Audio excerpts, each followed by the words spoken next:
Assalamualaikum warahmatullahi wabarakatuh. Selamat datang sahabat. Semoga kita dalam lindungan Allah Subhanahu wa taala. Selamat datang di channel Bayu Nur Rahim. Semoga yang menyaksikan diberikan keberkahan Allah Subhanahu wa taala dan diberikan terutama kesehatan ya, karena di suasana yang pandemi ini PPKM level 3 yang akan diperpanjang. Semoga kita semua diberikan kesehatan oleh Allah Subhanahu wa taala, tambahnya hidayah, tambahnya berkah di kehidupan kita sehari-hari. Alhamdulillahirabbil alamin, kita bertemu kembali. Ini merupakan segmen yang berbeda dari biasanya ya, yang sehari-hari. Jadi alhamdulillah ini adalah segmen mendongeng ya, jadi kami akan membawakan sebuah buku dongeng yang dimana ini khusus untuk anak-anak dan juga orang tua yang memiliki balita, terutama anak-anak yang antara 1 sampai 5 tahun ya, atau yang cerita-cerita yang akan kami bawakan ini seputar Islami ya, cerita-cerita Islami, yaitu tentang 25 Nabi dan Rasul. Adapun buku acuan kami yaitu buku seperti yang ada di sini, ya, Nabiku Idolaku, terbitan Pelangi Mizan untuk balita, yang kisah-kisahnya yaitu 25 Nabi dan Rasul, teladan sepanjang zaman. Baik, sebagai pembuka akan sedikit kami terangkan kenapa bercerita itu penting ya. Bercerita itu adalah suatu ajaran yang sudah sangat lama atau kebudayaan yang sangat lama, bisa dikatakan kebudayaan purba. Sebelum adanya tulis-menulis, cerita tutur yaitu bercerita dari mulut ke mulut, ini merupakan suatu ajaran yang diturunkan turun-temurun. Nah, cerita-cerita yang abadi sepanjang zaman, salah satunya adalah Nabi dan Rasul. Kenapa Nabi dan Rasul ini sangat familiar dan juga sangat abadi? Karena ajaran agama samawi atau ajaran Allah, ketauhidan, ini akan ada terus sepanjang zaman. Dan yang membuat perbedaannya Nabi dan Rasul dibandingkan kisah-kisah yang lain, ini adalah terkandung moral, terkandung nilai-nilai yang luhur, terkandung ajaran-ajaran yang baik, yang tentunya sangat diperlukan oleh anak-anak di bawah 5 tahun ini. Di mana anak-anak di bawah 1 sampai 5 tahun atau 0 sampai 5 tahun ini adalah perlu diajarkannya nilai-nilai dogmatis atau nilai-nilai moralitas yang nantinya akan dibawa anak ini mulai anak-anak sampai nanti di usia mereka yang menuju dewasa.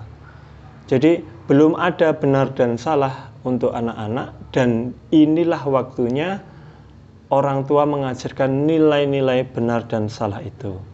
Dan akan menjadi bosan kalau hanya dituturkan ini benar, ini salah. Nah, itu akan menjadi bosan anak-anak. Maka diperlukan cerita-cerita. Ini sangat bagus kalau dituturkan oleh orang tuanya sendiri. Namun tidak menutup kemungkinan beberapa orang tua merasa kesulitan untuk menuturkan kisah. Nah, bolehlah ini menjadi referensi ataupun menjadi alternatif untuk anak-anak kita bersama.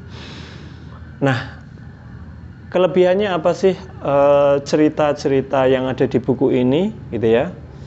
Yang pertama adalah kekuatan kisahnya. Kisah Nabi ini adalah kisah yang sangat luar biasa yang seperti saya sebutkan tadi, zaman, dan selalu saja ada yang bisa kita petik dari kisah-kisah para nabi. Misalnya Nabi Ayub alaihissalam, kita bisa petik dari nilai kesabarannya, ketaatannya. Nabi Sulaiman alaihissalam bisa kita petik tentang rendah hati dan juga selalu berdakwah kepada orang. Meskipun kaya, dia tetap menjadi orang-orang yang beriman kepada Allah. Ini merupakan pelajaran-pelajaran yang bisa kita ambil. Jadi berbeda dengan dongeng-dongeng, misalkan tidak mengecilkan kemungkinan ada kebaikan di dalam dongeng itu, tapi tentu sangat berbeda dari dongeng-dongeng yang hanya fiksi belaka seperti Kancil, Mencuri Timun, adalah cerita-cerita yang fiktif. Nah, ini yang cerita nabi-nabi ini adalah cerita-cerita yang ada di kitab-kitab suci kita, yang real, pernah dilalui, dan pernah dirasakan oleh umat manusia di zamannya. Yang kedua, bukunya ini nanti saya tidak bertutur seperti ini, tapi akan kami tunjukkan buku fisiknya. Maka di cerita kami nanti akan tergambar visual yang kuat. Ini kelebihan yang kedua. Ya, visual. Dari visual ini, Bapak dan Ibu sekalian bisa bercerita, nanti bisa menambahkan cerita sendiri. Jadi bisa ditambahkan visual-visual yang ada di sini, tergambarkan seperti kejadian atau memvisualisasikan cerita yang ada pada kitab-kitab kita, baik Quran maupun hadis Nabi Muhammad SAW. Kenapa visual ini penting? Karena anak-anak balita itu sangat menyukai warna-warna yang kontras atau corak-corak yang kuat. Maka penggambaran di buku ini selain abstraktif juga berwarna mencolok. Ini adalah penting untuk merangsang daya imajinatif anak-anak kita.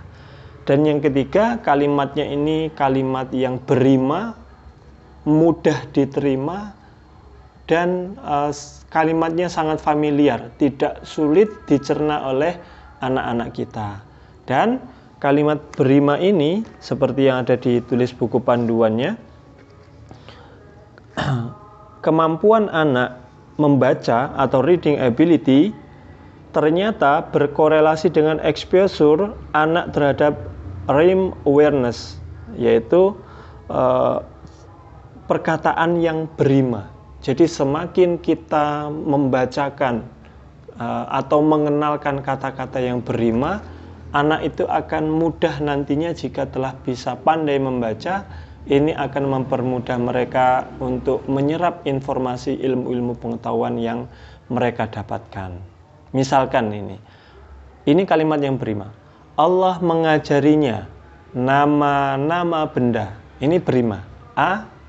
Ini berima. Jadi kata-kata berima ini memudahkan sel-sel penalaran anak yang masih muda, ya, yang masih dini, untuk bisa mencernanya dan menjadikannya rima, ya, ada nadanya, sehingga mudah diterima oleh anak tersebut.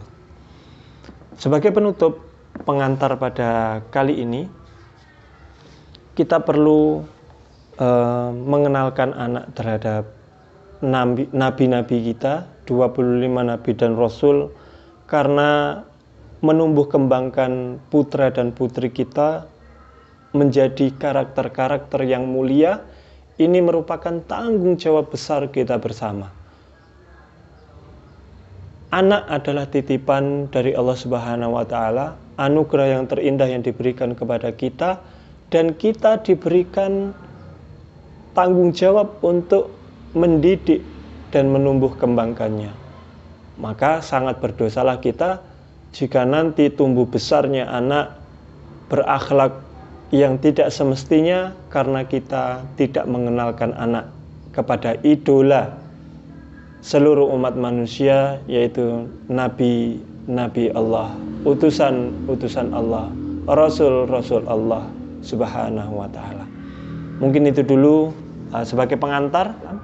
Kita akan membacakan kisah nabi yang pertama, yaitu Nabi Adam alaihi salam. Selamat menyaksikan. Assalamualaikum warahmatullahi wabarakatuh. Alhamdulillah, adik-adik sekalian, anak-anakku yang berbahagia, silahkan mengambil tempat duduk yang nyaman. Kita akan memulai bercerita nabi-nabi yang ada di Al-Quranul Karim, nabi yang pertama yang akan kita kisahkan adalah Nabi Adam alaihi salam. Selamat menyaksikan.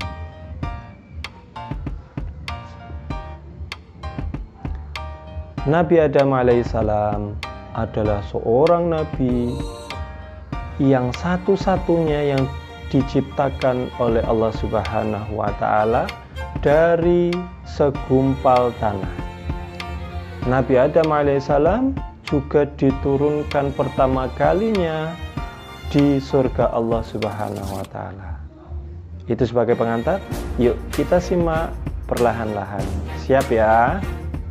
Bismillahirrahmanirrahim.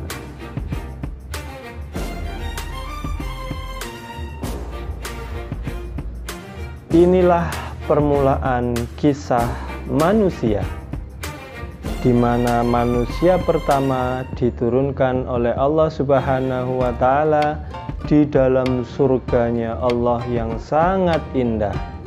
Di sana ada pepohonan yang sangat cantik megahnya, ada banyak sekali tumbuhan yang tidak kita lihat di dunia ini. Nabi Adam namanya. Allah menciptakannya dari tanah dunia ini.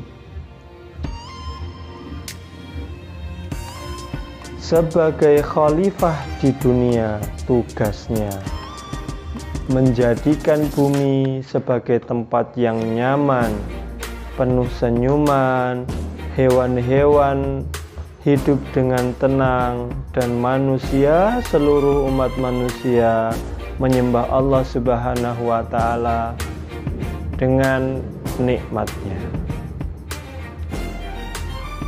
Allah mengajarinya nama-nama benda. Seluruh benda yang ada di dunia dan di langit diajarkan oleh Allah Subhanahu wa Ta'ala ketika pertama kali Nabi Adam diciptakannya.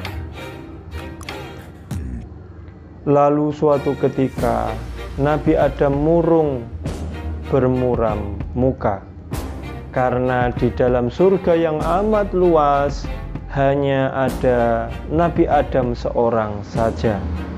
Maka Nabi Adam memohon kepada Allah Subhanahu wa Ta'ala, mohon untuk diciptakannya seorang teman untuk hidupnya. Maka Allah Subhanahu wa Ta'ala menciptakan Ibunda Hawa sebagai teman hidupnya di surga. Maka mereka berdua hidup berdampingan di surga dengan nikmatnya. Lalu suatu ketika Nabi Adam dan Bunda Hawa terpisahkan lama di dunia. Sangat sedih hati Nabi Adam, sangat susah hati Ibunda Hawa. Karena rasa kasih sayang menjadikan mereka berjumpa kembali di Jabal Rahmah. Pertemuan keduanya menjadi pertemuan yang indah. Lalu keduanya bertemu dan melahirkan dua orang putra yang sangat tampan bernama Qabil dan Habil sebagai pujaan hati mereka berdua. Kisah Nabi Adam dan Bunda Hawa menjadi pelajaran berharga bagi manusia dalam mengasihi dan menyayangi sesama. Semoga kita diberikan kekuatan oleh Allah Subhanahu wa Ta'ala untuk mengikuti jejak Nabi Adam dalam hal menyayangi dan mengasihi sesama manusia, sehingga hidup kita menjadi aman dan damai di dunia ini. Sekian, wassalamualaikum warahmatullahi wabarakatuh.